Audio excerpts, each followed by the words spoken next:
Cet après-midi, je vous raconte non pas une, mais deux vies, deux trop courts destins liés à tout jamais. Celui de John Kennedy, le fils de JFK, et de celle qui aurait été sa belle-fille si le président n'avait pas été assassiné, Caroline Bessette. Ou la véritable histoire qui a très mal fini de Caroline et John, l'autre couple Kennedy. Qui était John Kennedy Jr., l'enfant chéri de l'Amérique et son épouse? Quel a été leur destin tragiquement romanesque? Les Kennedy se pensaient-ils maudits? Europe 1, 15h, 16h, historiquement vôtre. le récit, Stéphane Bern. Nous sommes aux États-Unis le mardi 8 novembre 1960. La présidentielle américaine est serrée, mais elle finit par rendre son verdict. Le démocrate John Fitzgerald Kennedy l'emporte d'un souffle sur le républicain Richard Nixon. À 43 ans à peine, JFK s'apprête à devenir le 35e et plus jeune président de l'histoire américaine. Mais le système américain étant ce qu'il est, la passation de pouvoir n'est prévue que 3 mois plus tard, en janvier 1961. Pour le président élu, la pause est salutaire. Si JFK est fatigué, c'est la rançon des mois passés à sillonner les différents États du pays pour mener campagne. Il s'apprête aussi à être père pour la 2e fois. Après sa fille Caroline, sa femme Jackie donne naissance le 25 novembre 1960 à un nouveau-né qui porte le même prénom que lui, John. Un petit garçon que les journalistes français vont très vite surnommer John. Aussi, les Kennedy décident-ils de partir en Floride pour décompresser du côté de Palm Beach sans savoir qu'un terrible danger les menace. L'élection du jeune démocrate n'a pas fait que des heureux. En pleine guerre froide, certains le considèrent comme un dangereux communiste. C'est le cas du septuagénaire Richard Paul Pavlik. Cet ancien postier compte bien agir pour sauver une Amérique qu'il estime en danger de mort. Assis au volant de sa vieille Buick, il patiente devant la maison de villégiature des Kennedy, bien décidé à se faire sauter en jetant sa voiture bourrée d'explosifs contre celle du nouveau président. Le 11 décembre, vers 10h, le portail s'ouvre.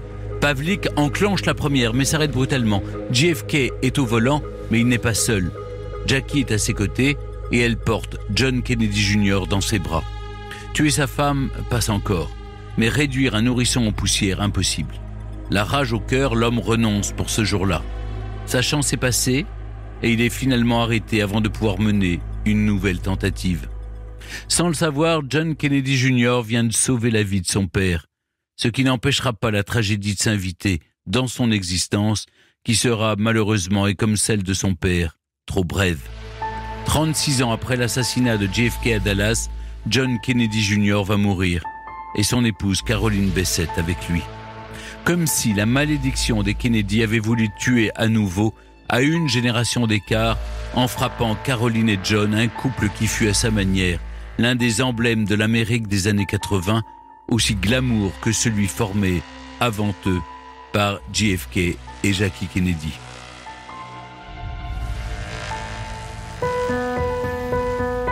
Si la fin est tragique, l'enfance de John a, elle, tout d'un conte de fées. Même si le petit garçon est trop jeune pour s'en rendre compte, vivre à la Maison Blanche n'est pas tout à fait une existence commune, même lorsqu'on appartient à une famille aussi riche que le clan Kennedy et que votre père a été, pour ainsi dire, programmé pour exercer le pouvoir dès l'enfance. Car oui, le père de JFK, Joe Kennedy, richissime patriarche, a tout mis en œuvre pour que Jack, comme on le surnomme, et son frère Robert accèdent un jour aux plus hautes fonctions. Petit à petit, la Maison-Blanche s'habitue à entendre des enfants rire dans les couloirs. Après des décennies d'occupation par des hommes qui avaient l'âge d'être grands-pères, la demeure des présidents semble connaître une nouvelle jeunesse. Pour profiter de ses enfants, John et sa sœur aînée Caroline, JFK les laisse quelquefois pénétrer dans le sein des saints, ce fameux bureau ovale où le sort du monde se joue parfois. Et il laisse aussi les photographes immortaliser ces instants, à l'instar de cette photo devenue célèbre qui montre John en culotte courte et en équilibre précaire. Le petit garçon apprend tout juste à marcher et son père l'applaudit, assis sur une chaise à 2 pas du fameux Resolute Desk, le bureau présidentiel qui est à l'origine un cadeau de la reine Victoria. Tout n'est pas innocent dans ce cliché publié par la presse, bien sûr. À la minute où il est né, et comme sa grande sœur, John est devenu un outil de communication politique comme un autre, le symbole d'une époque joyeuse, détendue, riche et florissante. L'enfant incarne l'héritier idéal d'un couple glamour en diable, le visage de l'Amérique des 60s tel qu'on la rêve. Le petit garçon qui grandit littéralement sous l'œil des appareils photo, des flashs et des caméras, en gardera un rapport aux médias que sa future épouse Caroline n'acceptera et ne comprendra jamais. Caroline, à cette époque, n'est pas encore née. Elle ne voit le jour qu'en 1966 sur la côte est du côté de New York, et son enfance ne ressemble pas et de loin à celle de l'enfant star dont elle tombera plus tard amoureuse. La petite fille ne grandit pas dans un milieu modeste pour autant, non. Son père William est architecte, sa mère Anne dirige les écoles publiques de New York. Son seul point commun avec John, c'est qu'elle a une sœur aînée, ou plutôt deux, Lauren et Lisa, des jumelles. Sa famille fait partie de la gentry, mais on est très très loin de l'opulence des Kennedy, dont la fortune, d'ailleurs un peu louche, a pris des proportions inconcevables depuis les années 20. Pourtant, derrière le mitraillage des photographes, une autre réalité se cache. JFK est l'un des dirigeants les plus puissants du monde. Son agenda est surchargé, son temps est compté. John et sa sœur grandissent le plus souvent seuls, servis par une armada de gouvernantes, de domestiques, de nounous, mais sans beaucoup voir leurs parents. D'autant que le ménage Kennedy souffre aussi du tempérament notoirement volage du jeune président. Plombé par ses infidélités répétées, le couple bat parfois de l'aile, mais il tient bon, contrairement à celui que forment les parents de Caroline Bessette, qui passera l'essentiel de son enfance avec sa mère au lendemain d'une séparation difficile. Mais chez les Kennedy, la souffrance a des racines bien plus profondes qu'un adultère ou un divorce.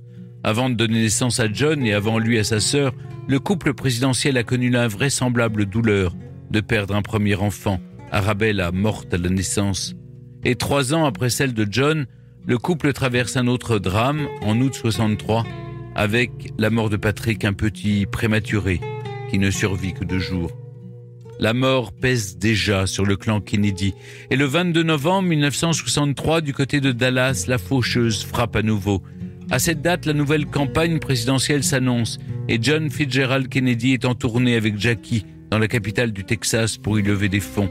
Mais à 12h30 précise, JFK s'effondre dans sa limousine, touché par 2 fois par les balles de Lee Harvey Oswald, tirées depuis le 5e étage du dépôt de livres de la Dealey Plaza. À 12h52, la mort du président est officiellement constatée. À 13h30, l'Amérique apprend qu'elle vient de perdre son président. John, lui, vient de perdre son papa.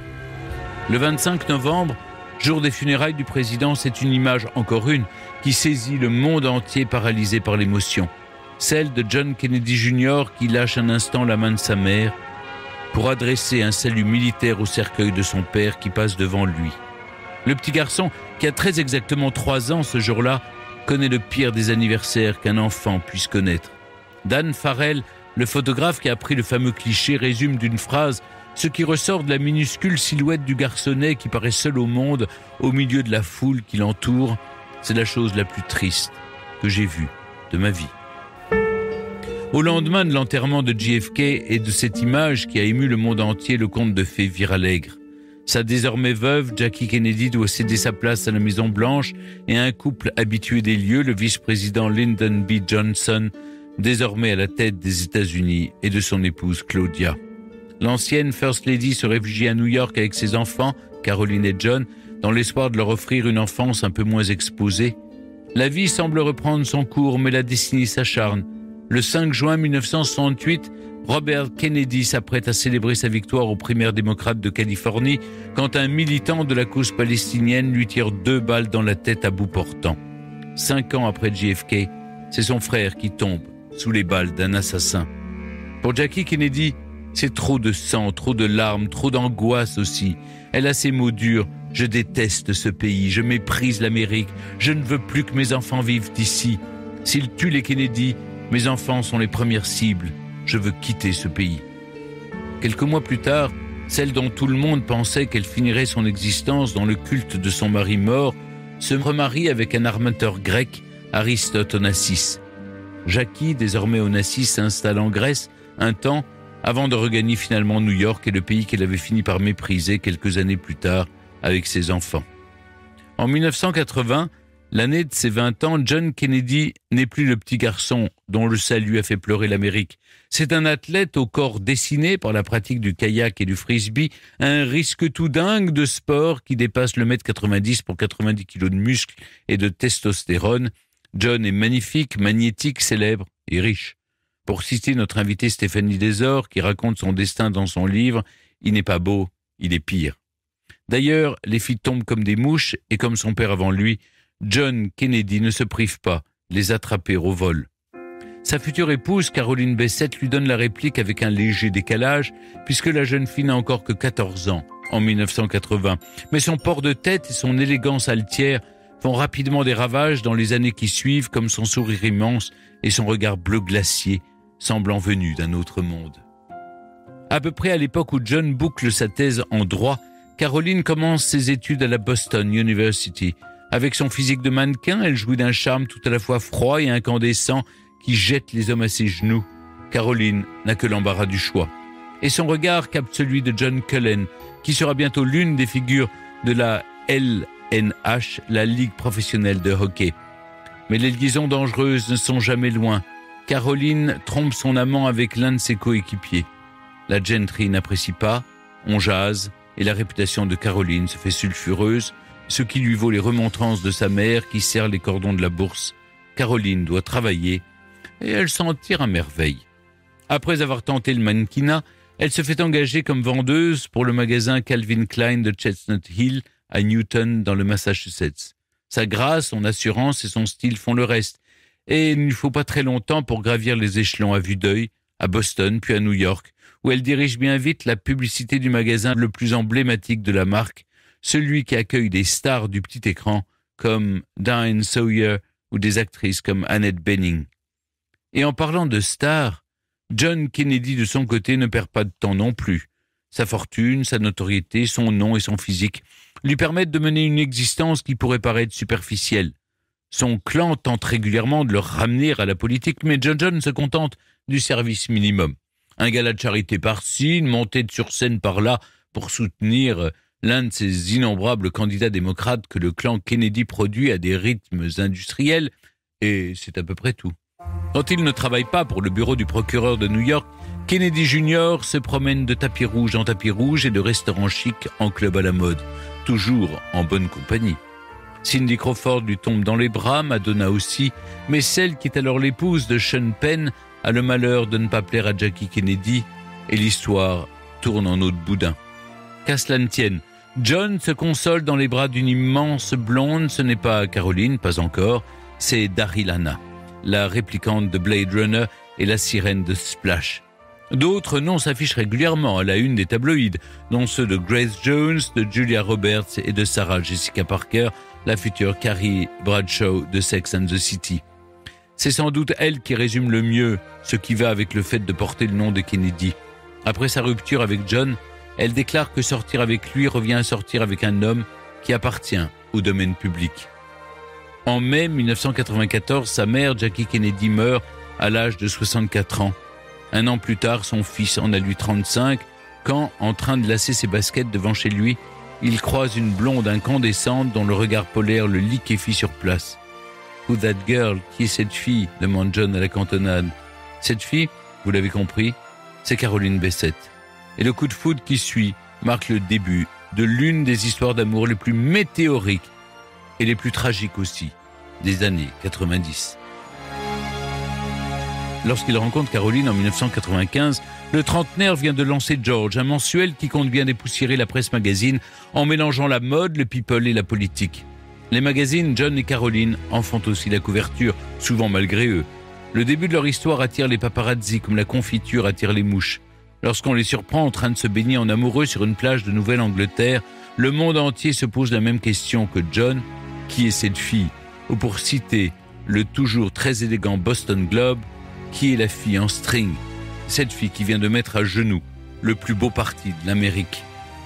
Chacun de leur côté, les deux amants crèvent déjà l'écran. Ensemble, le couple est le cliché parfait dans la catégorie Rich, Famous and Beautiful. Riche, beau et célèbre.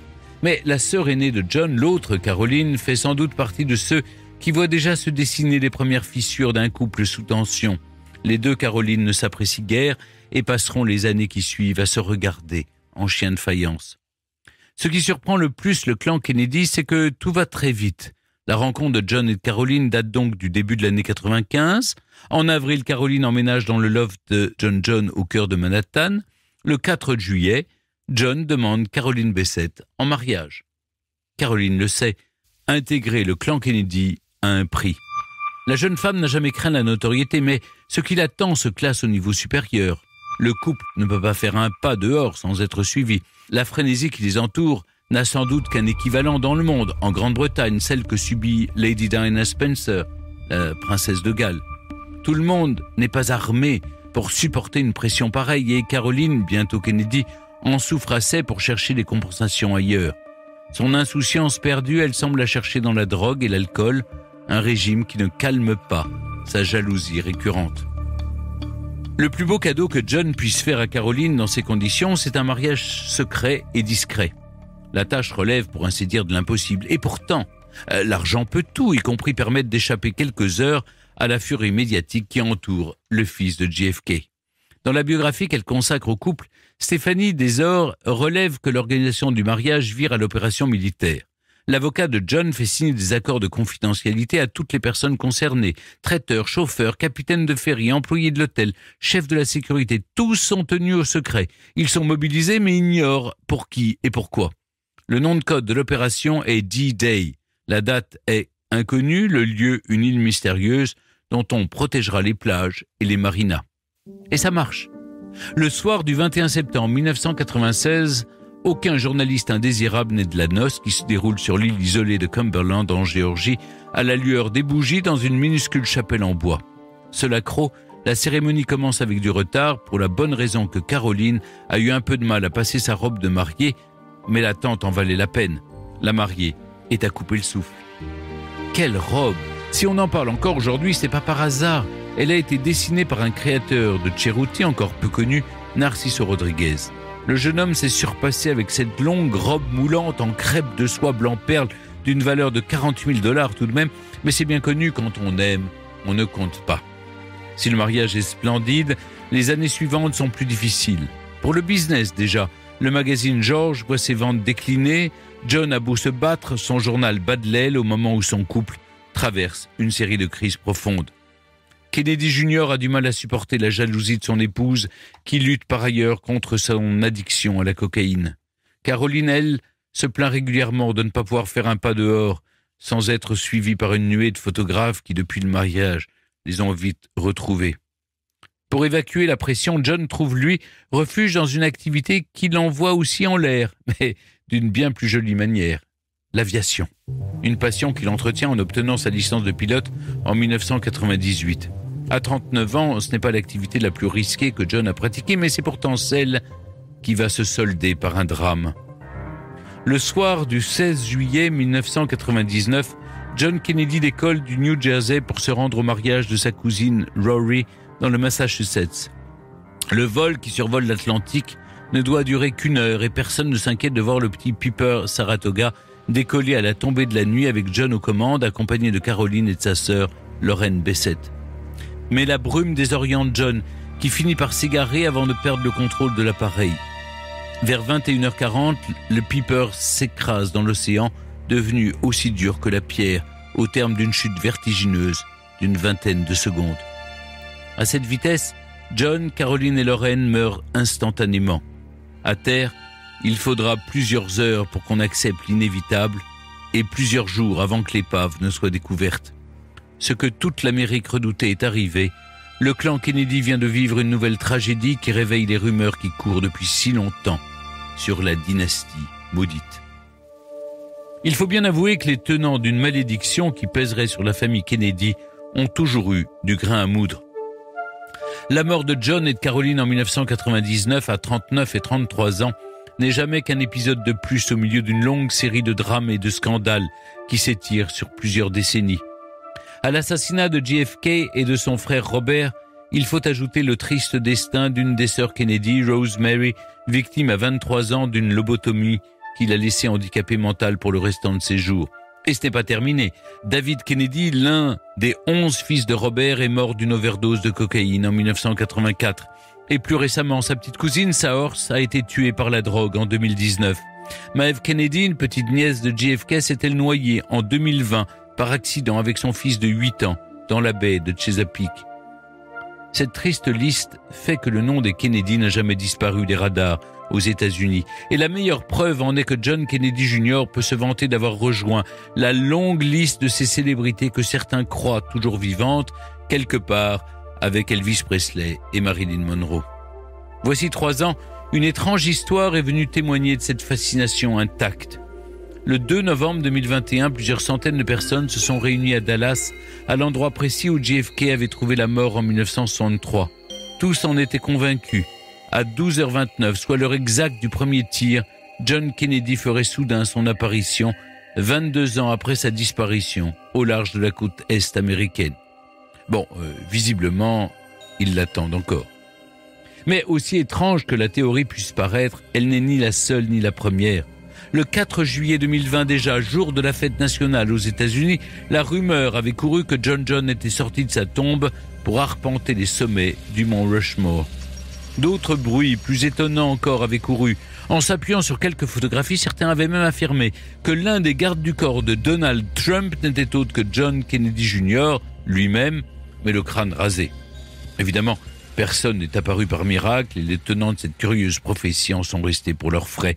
John Kennedy, dont le corps a été retrouvé, autopsié, est bel et bien mort et son épouse Caroline aussi. Sa sœur Caroline Kennedy également reste bien aujourd'hui le dernier enfant vivant de JFK et de Jackie Kennedy.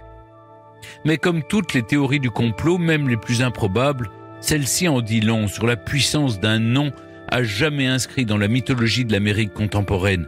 Et Caroline et John, l'autre couple Kennedy, malgré leur court destin, n'y sont clairement pas pour rien.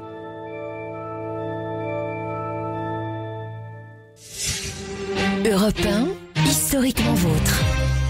Stéphanie Desor, merci d'être toujours avec nous sur Europe 1.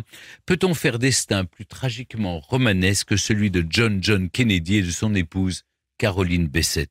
Non, c'est incroyable, mais c'est quelque chose, vous voyez, je connais l'histoire, je l'ai écrite, j'ai fait des recherches, vous la lisez, mais on est ému aux larmes, parce que en fait, ces gens-là, ils avaient tout, et on a mis tellement d'attentes derrière eux. Alors, vous évoquez des légendes, est-ce qu'il s'est sorti de sa tombe ou je ne sais quoi, ce qui prouve tout ce qu'on a mis en eux. Enfin, je veux dire, John, enfin nous on l'appelait John, c'était l'enfant chéri de l'Amérique. C'était l'enfant du roi, l'enfant de celui que l'on a tué de façon dramatique, l'enfant de Jackie, la faiseuse de légendes. Voilà. Et puis Caroline, celle qui ne ressemble à personne, mais qui incarne le charme avec mêlé d'arrogance, mêlé d'un chic totalement fou. Ils ont une histoire d'amour folle. Cette histoire, évidemment, n'est pas simple, parce qu'il y a d'autres femmes. Elle est même destructrice. Ben, elle est destructrice, oui. Alors, ils n'auraient pas été qui ils étaient. Est-ce qu'ils se seraient détruits? Je ne sais pas. Caroline Bessette a une personnalité très, très particulière. C'est une femme qui est née, qui a énormément souffert du manque de père. Vous me direz John aussi. Mais John ne s'est pas construit sur le manque de père. Il a essayé de devenir quelqu'un. Elle a passé son temps, Caroline Bessette, à détester les hommes et à vouloir se jouer d'eux. Elle avait un pouvoir sur eux, elle en avait tout à fait conscience et depuis son plus jeune âge, elle les manipule. Et donc, la relation n'est pas égale et quand ils se rencontrent, ils se reconnaissent, ils s'aiment, ils s'adorent, mais la manipulation de Caroline, plus les journalistes qui ne les lâcheront pas, et là, elle a fait une grosse faute, c'est qu'elle ne joue pas avec les journalistes comme elle sait jouer avec les hommes et ça va les perdre. Stéphanie Desor, une question qui intéresse la romancière que vous êtes, c'est celle de la malédiction qui frapperait le clan Kennedy. En exergue de votre nouveau roman, Caroline et John, qui paraît chez Albin Michel, vous avez choisi de retranscrire les mots de Bobby Kennedy « Quelqu'un là-haut ne nous aime pas ». Au sein de la famille Kennedy, du clan, on croyait cette malédiction ? Je ne sais pas, mais depuis le début, les choses s'enchaînent de façon dramatique. Et si vous voulez, moi, c'est ce que je dis dès la première phrase de mon livre, je ne sais plus, enfin, à l'origine de tout destin, il y a une faute. Et il y a une faute.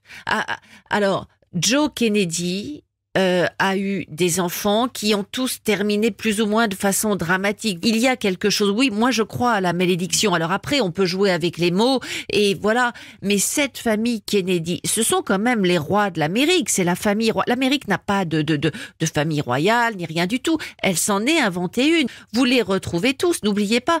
Comment on appelait la Maison Blanche? C'était Camelot. C'est le mythe du roi Arthur qui revient. Après, il y a Jackie qui réinvente sa légende.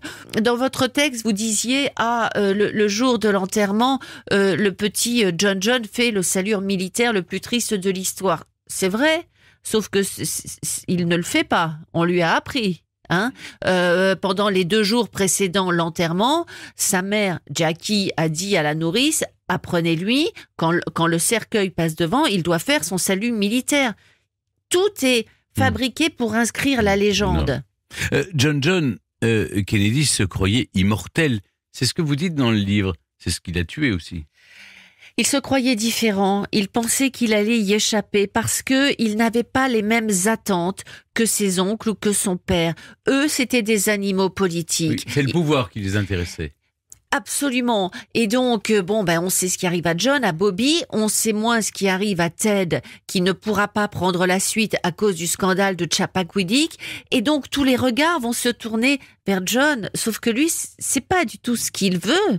Lui, en fait, il souhaite fonder une entreprise qui fabriquerait des kayaks, qui serait vraiment la Rolls-Royce du kayak. Il adore faire du kayak. Lui, il voulait quelque chose de très simple. Il n'avait pas du tout décidé de faire de la politique. Et en plus, entre nous, il était plutôt républicain que démocrate. Donc... Mais le livre commence par une bénédiction, celle de la naissance de John Kennedy Jr. Puis peu à peu, on avance vers le blasphème qui entraînera la damnation. Ce sont les titres de vos chapitres. Vous écrivez que c'est le parjure qui engendre la malédiction. Mais quelles erreurs John a-t-il commises? Il a promis à sa mère, il a fait 3 promesses à sa mère sur son lit de mort et il ne les a pas respectées. Elle lui a dit... Jackie avait pour compagnon un homme formidable, exceptionnel, dont on parle peu, qui s'appelle Maurice Tempelsman, qui était belge. Et elle lui a dit, je veux que Maurice reste là, qu'il te protège, que tu le vois. La première chose que fait John, c'est virer Maurice de l'appartement. Elle lui dit, je ne veux jamais que tu voles, que tu sois un pilote. La première chose que fait John, c'est de reprendre ses cours. Reste près de ta sœur, ne te fâche pas avec ta sœur, et il se fâchera avec sa sœur. Parce que Caroline Kennedy va naturellement détester Caroline Bessette. Alors que Caroline Kennedy a respecté tout ce que lui a dit sa sœur. Caroline Kennedy va épouser un homme qui va la protéger. Un homme simple, un petit écrivain, etc. Aujourd'hui, elle est toujours mariée avec lui. On ne sait rien sur Caroline Kennedy, si ce n'est qu'elle suit un destin, qu'elle est ambassadeur, aujourd'hui en Australie, avec son beau mariage et ses 3 enfants. John, lui, il a rompu toutes les promesses. Le 21 septembre 1996, John épouse Caroline Bessette et vous les comparez à Roméo et Juliette, les amants maudits. Oui, parce que Roméo et Juliette... il y a une suite de manquements, si vous voulez. Alors effectivement, ce sont 2 familles qui se détestent, etc. Mais il y a une suite de manquements. Juliette va boire la potion donnée par frère Laurent. On doit prévenir Roméo, mais je ne sais plus qui arrive en retard et Roméo ne saura jamais. Et quand il arrive devant Juliette endormie, il croit qu'elle est morte. Il y a une suite de manquements qui fait qu'ils ont un destin tragique. Dans tout ce qui va conduire à l'accident d'avion, il y a une suite de manquements. Il y a des embouteillages. Caroline se fait une manucure qui dure des heures. Tout le monde prévient John et lui dit surtout ne prends pas l'avion. Il prend quand même son avion. Il y a une météo épouvantable. Enfin, tout ce qu'il ne faut pas faire, il va le faire. Un enchaînement tragique. Un enchaînement fatal. Stéphanie Desor, John Kennedy Jr., le fils du président assassiné en 1963, c'était l'enfant chéri de l'Amérique. Qu'est-ce qu'il représentait pour les Américains? Qu'est-ce qu'on attendait de lui? C'était comme le petit prince de l'Amérique? Oui, alors les Américains ne savaient pas très bien, ils l'ont vu naître. Ils ont vu ce salut militaire. Ensuite, on enlève cet enfant à l'Amérique parce que Jackie l'emmène en Grèce. Mais naturellement, il revient et l'Amérique le voit grandir et peu à peu, on le voit se muer en homme magnifique qui va jouer avec les journalistes. Et il a un rapport très amical avec les journalistes. Alors, il va poser en sortant. Alors, il est très, très musclé, il est très sportif, il pose torse nu, etc. Sa mère s'arrache les cheveux, mais les journalistes s'amusent, les Américains l'adorent, et tout paraît très simple. Alors, qu'est-ce que l'Amérique attend de lui ? L'Amérique attend un destin politique, c'est évident. Il y a une légende des Kennedy. Les Kennedy sont des animaux politiques. L'Amérique ne rêve que d'une chose, c'est de voir accéder ce fils de roi au trône, avec une femme qui lui conviendrait. Et Jackie attend cela. Et Ted Kennedy, qui attend cela aussi. Il est l'homme, il a le charisme.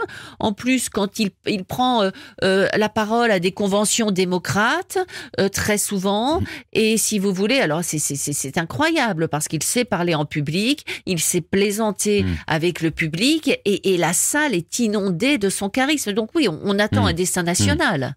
Dans votre livre, et j'y reviens, il y a une femme que vous qualifiez d'icône, c'est Jackie Kennedy. Elle a été, il est vrai, une icône d'abord de la mode, scrutée pour ses tenues. D'ailleurs, sa belle-fille, Caroline Bessette, avait aussi la mode dans le sang. Elles avaient toutes les deux cette proximité, même si elles ne se sont pas vraiment connues, mais le sens du style. Oui, alors ce qui est très drôle, c'est qu'effectivement, ce sont deux icônes de mode qui n'ont rien à voir. Jackie, ça je le dis dans mon livre Jackie Ellie, Jackie, avec pas grand-chose, elle a fait quelque chose de dingue. Elle avait des épaules trop grandes, elle a inventé les petites robes à manches courtes, elle a inventé le pillbox, le petit chapeau, elle chaussait du 43, ça ne se voyait pas, et tout d'un coup, elle est devenue une icône de mode. Et puis en plus, sa légende, elle l'a fabriquée. Souvenez-vous de l'histoire du tailleur, rose, teinté de sang, et surtout, on garde ce tailleur pour parler à tout le monde. Donc, il y a son style. Alors, elle est bourrée de robes Valentino, etc. Elle a un style de dingue. Quand elle vient en France, elle est habillée par Givenchy, c'est formidable. Caroline Bessette, c'est tout autre chose. Caroline Bessette, on dirait qu'elle n'a pas fait exprès. On dirait qu'elle est née avec ça. Alors que Jackie l'a inventé, fabriqué. Caroline Bessette, elle a 2 jeunes années avec des cheveux plus noirs, des yeux trop maquillés, etc. Mais soudain, elle trouve son style. Soudain, elle trouve cette pâleur, ce chic, ces teintes nude, ces coupes très droites. Et ce qui est complètement fou, c'est qu'aujourd'hui, 25 ans après sa mort, ce style perdure et elle est toujours une icône. C'est le chic à l'état pur. Et il y a une espèce d'éternité dans le style de Caroline Bessette. C'est en cela que je vous dis, elle est olympienne. Quand vous parlez de l'autre couple, Kennedy, c'est vrai, John, Caroline Bessette incarnait le couple glamour, lui était le plus beau des hommes, elle l'a mieux habillé des femmes, ils sont photographiés dès qu'ils sortent. Il suffit de taper leur nom sur un moteur de recherche pour trouver des dizaines de clichés d'eux.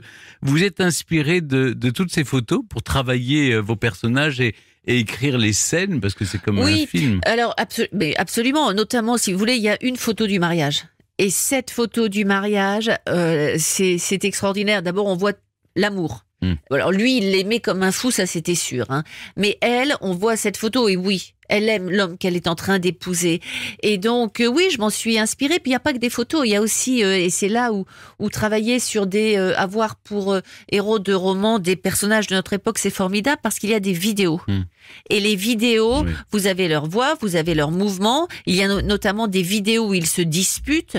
Et là, vous les ressentez vraiment. Pour un auteur, c'est extraordinaire. Extraordinaire. Alors, vous l'avez souligné, Stéphanie Desor, il n'avait pas le même rapport aux médias. John Kennedy était né sous l'œil des photographes et était ami avec les journalistes. Caroline Bessette, elle, les craignait. Et pour autant, elle était une icône de la mode, elle aurait pu les apprivoiser.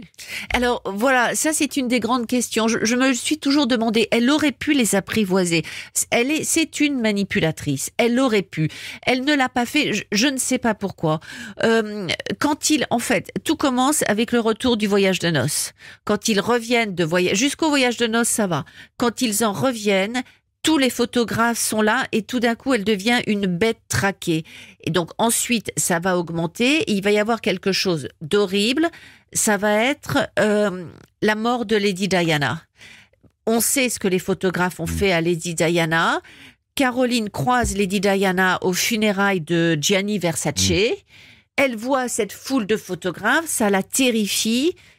Et ensuite, c'est la mort de Diana, c'est les photographes, c'est le tunnel de l'Alma, etc., etc. Et elle se dit, la prochaine, c'est moi. Et donc, elle ne veut plus sortir de chez elle.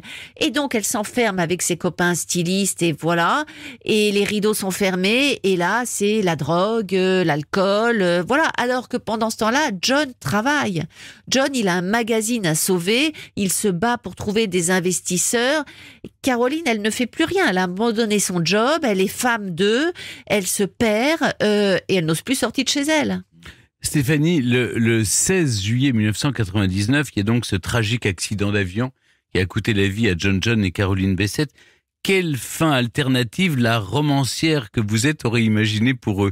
Vous pensez que leur couple aurait tenu si la mort ne les avait pas fauchés en plein vol? Alors, pour que le couple tienne, il aurait fallu qu'il trouve une autre orientation professionnelle. Parce que, ainsi que je viens de vous le dire, elle ne travaillait pas.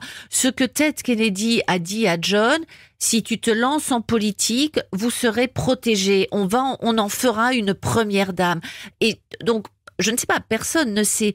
Mais effectivement, s'il avait suivi les conseils de son oncle, s'il avait fait ce que sa mère souhaitait, donc se lancer en prendre une investiture démocrate, même s'il n'en était pas capable, il y aurait eu derrière une équipe. Et Caroline aurait peut-être été conditionnée, elle aurait peut-être eu ce que Jackie a ressenti. Vous parliez de la vie conjugale de Jackie et JFK. Bon, Jackie, elle s'est tenue à sa couronne. Elle s'y est tenue. Peut-être que Caroline aurait trouvé un sens dans cette couronne. Je parle vraiment de couronne parce que c'est la famille royale de l'Amérique. Donc, sauf que les temps avaient changé et Caroline n'était pas Jackie. Et Caroline n'était pas Jackie et elle n'avait pas les... Alors, Jackie croyait énormément en son mari. Jackie croyait en JFK. Je ne sais pas si Caroline Bessette croyait vraiment en John. Je ne sais pas. Merci Stéphanie Desordres de nous avoir accompagnés cet après-midi dans Historiquement Vôtre pour retracer la véritable histoire de Caroline et John, l'autre couple Kennedy. Je rappelle que Caroline et John, le livre que vous leur consacrez, est paru aux éditions Albin Michel. Historiquement Vôtre sur Europe 1 et en podcast sur europe1.fr.